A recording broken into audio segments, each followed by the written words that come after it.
मुख्यमंत्री देवेंद्र फडणवीस ॲक्शन मोडमध्ये. भाजपची आगामी निवडणुकांसाठीची तयारी सुरू. मुख्यमंत्री घेणार 3 दिवसात 6 विभागांच्या बैठका. घायवळ बंधूंवर आणखी एक गुन्हा दाखल.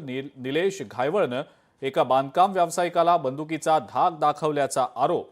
बंदुकीचा धाक दाखवत 10 फ्लॅटचा ताबा मागितल्याचा आरोप.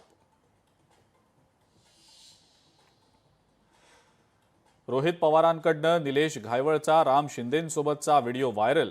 तर दुसरीकडे नवनाथ बन यांच्याकडनं रोहित पवारांचे सचिन घायवळसोबतचे फोटो ट्विट.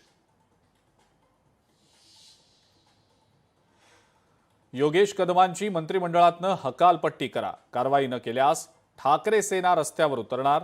अनिल परब यांचा सरकारला इशारा.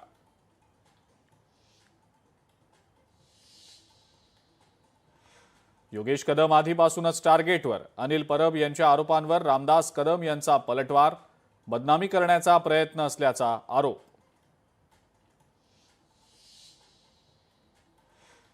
गुन्हेगारी प्रवृत्तीला पुढे आणण्याचं काम करत नाही. गुन्हे असलेल्या एकाही व्यक्तीला मी परवाना दिलेला नाही.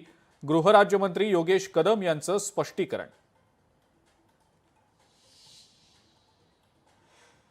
बेस्ट कामगार सेना पदाधिकाऱ्यांचा शुक्रवारी मार्गदर्शन मेळावा. उद्धव ठाकरेंच्या उपस्थितीत मेळावा होणार संपन्न. बेस्टच्या संघटना बांधणीकडे ठाकरेंचं आता विशेष लक्ष.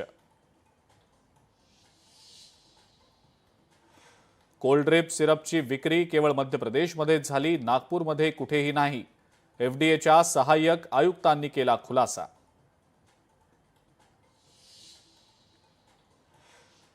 नवी मुंबई ट्रक क्लीनर अपहरण प्रकरणात पोलिसांना चौकशीमध्ये संपूर्ण सहकार्य करणार.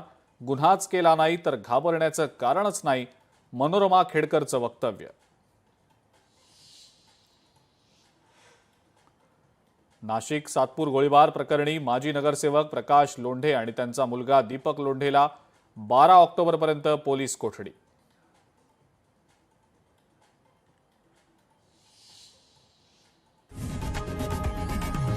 लोकशाही मराठी ऐका, पहा, जागरूक रहा.